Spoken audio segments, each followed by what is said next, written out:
میرے پاس الفاظ نہیں آپ کی تعریف کے لیے، اور میرے لیے آئی فیل پراؤڈ اینڈ آنر کہ آج میرے ساتھ ننکانہ کا، میں سمجھتا ہوں کہ آپ ینگسٹ ہیں، FCPS بھی ہوں گے شاید، اور ننکانہ کے تو پہلے ہیں، تو میرے لیے بہت میں سمجھتا ہوں کہ ایک یادگار لمحہ ہے اور یہ شاندار موقع ہے، اور میں آپ سے انشاءاللہ کوشش کروں گا کہ ہمارے ننکانہ کے جو لوگ ہیں وہ بھی سیکھیں اور ان کو بھی پتہ چلے کہ ہمارے پاس کیسے کیسے ہیرے جو ہیں پڑے ہوئے ہیں۔ اللہ تعالیٰ آپ کو تندرستی سے دے، آپ نے میرے لیے ٹائم نکالا، اور میں سمجھتا ہوں کہ it's an honour for me also کہ لوگ مجھے اس قابل سمجھتے ہیں، اتنی محبت میرے لیے اپنے دل میں رکھتے ہیں کہ آپ میرے پاس آئے ہیں اور میرے وہ زندگی کے بارے میں اور میری وہ ساری اسٹرگل کے بارے میں جاننا چاہتے ہیں، تو یہ میرے لیے خود ایک بہت آنر کی بات ہے۔ سر یہ بالکل آپ کا بھی حق بنتا ہے اور ننکانہ کا بھی حق بنتا ہے کہ ان کے سامنے یہ آئے کہ ان کے اپنے بچے جو ہیں وہ اب اس قابل ہیں کہ وہ ننکانہ کو سرو کرتے نظر آتے ہیں۔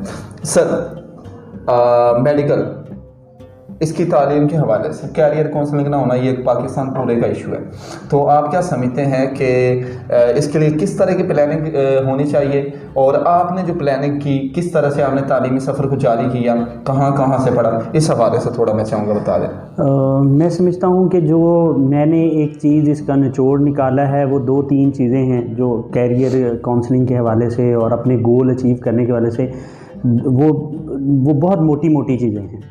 ایک تو جب بھی کبھی ہوں ٹارگٹ اورینٹڈ ہوں، کہ آپ کو پتہ ہو کہ آپ نے کرنا کیا ہے اور آپ کا گول کیا ہے، بس ٹارگٹ اورینٹڈ اور فوکسڈ ہو کے کام کرنا۔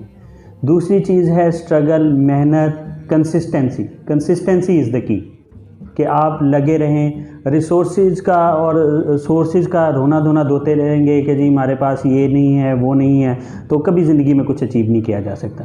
تو کنسسٹنسی از دا کی۔ اور تیسری چیز ہے نیک نیتی، کہ نیک نیتی سے لگے رہیں جس مقصد کے لیے لگے ہیں۔ اور چوتھی چیز ہے اللہ تعالیٰ سے دعا، اور اللہ تعالیٰ سے ہمیشہ اس چیز کی آسانی مانگنا کہ اللہ تعالیٰ میرے لیے منزلیں آسان کر دیں۔ میں سمجھتا ہوں کہ یہ 4 چیزیں جو ہیں وہ اس آپ کے کسی بھی گول کو اچیو کرنے کے لیے یہ 4 چیزوں کا ہونا بہت ضروری ہے۔ میرا تعلق ایک متوسط طبقے سے تھا، میرے والد صاحب بھی ایک محنت کش تھے اور میرے پڑھے لکھے نہیں تھے، چند جماعتیں ہی 5-7 جماعتیں پڑھی، میری والدہ نے بھی پڑھی لکھی نہیں تھی، لیکن شوق تھا ان کے اندر، دل کے اندر۔ مجھے اسکول داخل کروا دیا سرکاری اسکول میں، اس وقت تو وہ بینچ بھی نہیں ہوتے تھے، مجھے یاد ہے اچھی طرح کہ ہم ٹاٹ بھی نہیں تھے، بوریاں بچھا کے نیچے پڑھتے تھے، تو مجھے یاد ہے ہاں وہ بوری اپنی لے کے جاتے تھے۔ تو وہ 5ویں کلاس میں ہمیں ٹاٹ ملے تو ہم بڑے خوش تھے کہ چلو اب ہمیں ٹاٹ مل گئے ہیں، لیکن مجھے یاد ہے وہ دھندلی سی وہ کچھ یادیں ہیں ابھی بھی کہ جب میرا پہلا دن تھا اسکول کا، جب میرے والد صاحب مجھے اسکول داخل کروانے گئے تو آئی واز ویری ہیپی، اور مطلب دل کے اندر ایک بہت وہ خوشی تھی کہ یار میں اب اسکول جاؤں گا۔ تو خیر سفر چلتا گیا، 5ویں کلاس پاس کر لی۔ اس وقت تک ذہن میں نہیں تھا کہ کو ڈاکٹر بننا ہے یا اس طرح کی چیز، وہ بہت ایک بنیادی تعلیم تھی۔ پھر وہاں سے سفر شروع ہوا تو ایک گرو نانک اسکول جس کا ایک نام ہے اور ایک تاریخ ہے اس کی، وہاں پہ میں نے داخلہ لیا 6ٹھی جماعت میں۔ تو میرے والد صاحب کو معدے کا پرابلم ہو گیا اور وہ بیمار تھوڑے سے رہنے لگے، تو مجھے یاد ہے کہ اتنے ریسورسز بھی نہیں ہوتے تھے۔ بہرحال وہ خیر یہاں پہ کسی کو دکھاؤ کہ نہیں تھے، کوئی اچھا ڈاکٹر اویلیبل نہیں تھا، تو وہ پھر یہاں سے وہ چلے گئے فیصل آباد، وہاں پہ انہوں نے ایک سینئر ڈاکٹر صاحب کو دکھایا۔ تو بہرحال ان کا رویہ جو ہے وہ میرے والد صاحب کے ساتھ انتہائی وہ ناگوار تھا۔ انہوں نے کوئی 2 چیزیں ان سے پوچھ لیں، جی مجھے خوراک کے متعلق بتا دیں، تو بہرحال وہ نامناسب ایک رویہ ان کا۔ تو اس بات نے ہم کو پنچ کیا کہ میں نے یہ کرنا ہے۔ تو میرے والد صاحب آئے میرے پاس، اور مجھے اچھی طرح یاد ہے کہ وہ میرے والد صاحب نے نا آنکھیں نم ہو گئی ان کی، تو انہوں نے کہا کہ بیٹے آپ نا ڈاکٹر بنو۔ تو خیر وہ ایک انہوں نے کہا میرا بڑا دل ہے۔ ناظرین یہ ایموشنل ہو جانا یہ آپ کے ڈیووٹیڈ ہونا اور اونیسٹ ہونے کی نشانی ہے، تو یہ ہمارے اپنے میں سمجھتا ہوں کہ ہیرے ہیں جنہوں نے یہ سارا سفر جو ہے مشکلات فیس کی ہیں، اور پیرنٹس کے حوالے سے تو ہمارے جذبات کسی صورت بھی ڈھکے چھپے نہیں۔ میں بلا توقف سر کی باتیں آپ تک پہنچانا چاہوں گا سر پلیز. تو وہ خیر انہوں نے کہا کہ معذرت یہ بس ہے. تو انہوں نے کہا کہ تم ڈاکٹر بنو. وہ رونے لگ گئے اور اس طرح. تو میں نے کہا جی ضرور, میں انشاءاللہ محنت کرتا ہوں, آپ اللہ سے دعا کریں تو ہم انشاءاللہ. مجھے یاد ہے میرے والد صاحب ہر وقت سائیکل پہ میرے پیچھے ہوتے تھے, کبھی اسکول کبھی اکیڈمی کے. اچھا میری پروگریس لیتے رہتے تھے میرے اساتذہ کرام سے. تو میرے جو اور اللہ نے میرے لیے بڑی آسانیاں کی ہیں. جب لگن کے ساتھ, محنت کے ساتھ, نیک نیتی کے ساتھ لگیں تو مجھے اللہ نے استاد بھی ایسے دیے ہیں کہ جن کو میرے سے بہت ایک انس تھا اور ایک لگاؤ تھا, محبت تھی. اور جو صحیح ایک استاد کی مثال ہوتے ہیں نا, مثالی استاد, وہ بیسیکلی وہ تصویری جھلکیاں تھے وہ لوگ, کہ بے لوس میرے لیے کہ یہ بچہ جو ہے وہ کچھ کر جائے, کچھ پڑھ جائے, کچھ. تو خیر یہ سفر چلتا گیا. پھر میٹرک میں میں نے الحمدللہ بڑے شاندار طریقے سے میٹرک پاس کیا.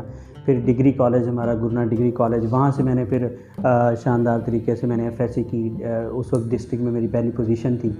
تو وہاں سے پھر ایک اگلا اور مشکل لمحہ وہ انٹری ٹیسٹ دیا.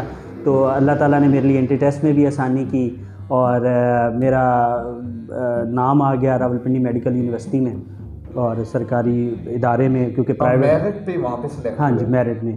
تو کیونکہ پرائیویٹ تو ہمارے لیے بالکل بھی افورڈ کرنا ممکن ہی نہیں تھا تو میرے والدین کے لیے. تو اس کا بھی کچھ سرکاری خرچ جو ہے وہ دینا میرے والدین کے لیے شاید وہ ان کے اختیار میں نہیں تھا کہ کچھ جو اس کی بھی ہاسٹل کی اور اس کی فیس ہے تو یہ کیسے دیں گے. تو وہ بھی اللہ نے میرے لیے ایسا انتظام کیا کہ وہ مجھے حکومت کی طرف سے ایک اسکالرشپ مل گئی. تو وہ بھی میرا جو فیس جو تھوڑی بہت تھی وہ بھی اللہ نے اس میں آسانی کر دی مجھے. تو خیر یہی سفر چلتا رہا 5 سال محنت کے ساتھ میرے بعد. تو میں نے MBBS اپنا مکمل کیا. میں پھر 1 سال ہاؤس جاب کی.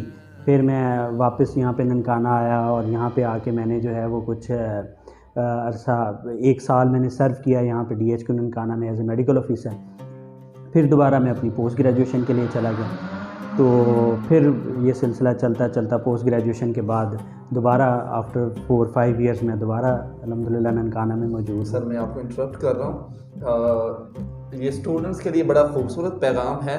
ڈاکٹر صاحب نے کامیابی کے لیے جو فارمولہ بتایا اس کے لیے کہ آپ کے پاس وہ گولز ہونے چاہیے اور آپ کی اسٹرگل ہونی چاہیے جو ٹارگیٹ اورینٹیڈ ہونی چاہیے, رزلٹ اورینٹیڈ اور فوکسڈ ہونا چاہیے آپ کو, اور ریگولر ہونا چاہیے, پنکچوئل ہونا چاہیے, اور کنسسٹنسی جو ہے یہ آپ کے اندر پائی جانی چاہیے. اور ساتھ میں جو انہوں نے 4تھے نمبر پہ چیز بولی ہے کہ تب جا کے ہمیں دعا کرنی چاہیے. ہمارے معاشرے کی جو فلاسفی ہے, کنسیپٹ ہی وہ غلط ہو چکا ہے کہ ہم محنت نہیں کرتے, کنسسٹنٹ نہیں ہوتے, ریگولر نہیں ہوتے, پنکچوئلٹی ہمارے اندر نہیں پائی جاتی, لیکن ہم دعا کے اوپر جو ہے تکیہ کر کے بھروسہ کر کے بیٹھ جاتے ہیں. تو فرسٹ آف آل ہمیں دعا جو ہے اینڈ پہ کرنی چاہیے جب اپنے آپ کے جو سورسز ہیں آپ پراپر ویمن کی یوٹیلائزیشن کر چکے ہیں. اور سیکنڈلی ڈاکٹر صاحب کی تعلیم کے حوالے سے انہوں نے بتایا, ایموشنلی انہوں نے چیزیں ڈسکس کی ہیں. تو یہاں پر ہمارے ہاں شکوے شکایتیں جو ہے وہ ایک بھرمار ہے. ہم شکوے کرتے رہتے ہیں کہ یار میرے پاس تو یہ نہیں ہے, وہ نہیں ہے. سورسز کا رونا چھوڑیں, اپنی جو آپ کے پاس کیپیبلٹی ہے, کیپیسٹی ہے, آپ کی ایبلٹی ہے, اس کے اکارڈنگ آپ پرفارم کرنا شروع کریں. انشاءاللہ گاڈ بلیس, جو اللہ آپ کی مدد کرے گا اور انشاءاللہ چیزیں پازیٹیو ہو جائیں گی. اور یہاں پر ساتھ میں ڈاکٹر صاحب نے ایک اور خوبصورت چیز بتائی ہے کہ ان کی ساری جو ایجوکیشن ہے, ایجوکیشن پروسیس جو ان کا سارا وہ تھرو آؤٹ جو ہے وہ گورنمنٹ سیکٹر کا ہے. تو گورنمنٹ سیکٹر کے اندر جو ایک اعتراض کیا جاتا ہے کہ رزلٹ اورینٹیڈ نہیں ہے, رزلٹ پروڈیوسنگ نہیں ہے, یہ غلط شکوہ ہے. وہاں پر ہمارے پاس کوالیفائڈ لوگ ہیں اور اگر آپ کے اندر کوئی محنت لگن ہے تو آپ یہ سب کچھ اچیو کر سکتے ہیں. اور اس کی مثال ڈاکٹر رحیل صاحب ہمارے ساتھ موجود ہیں. یہ خوبصورت باتوں کا سلسلہ ایسے ہی جاری رکھیں گے. ڈاکٹر صاحب میرا نیکسٹ کویسچن تھا, آپ اس نے جواب دے چکے ہیں کہ آپ کو یہ شوق کیسے پیدا ہوا. تو فیملی کے حالات اور اسٹرگل آپ نے دیکھ کے وہیں سے شوق پیدا ہو گیا.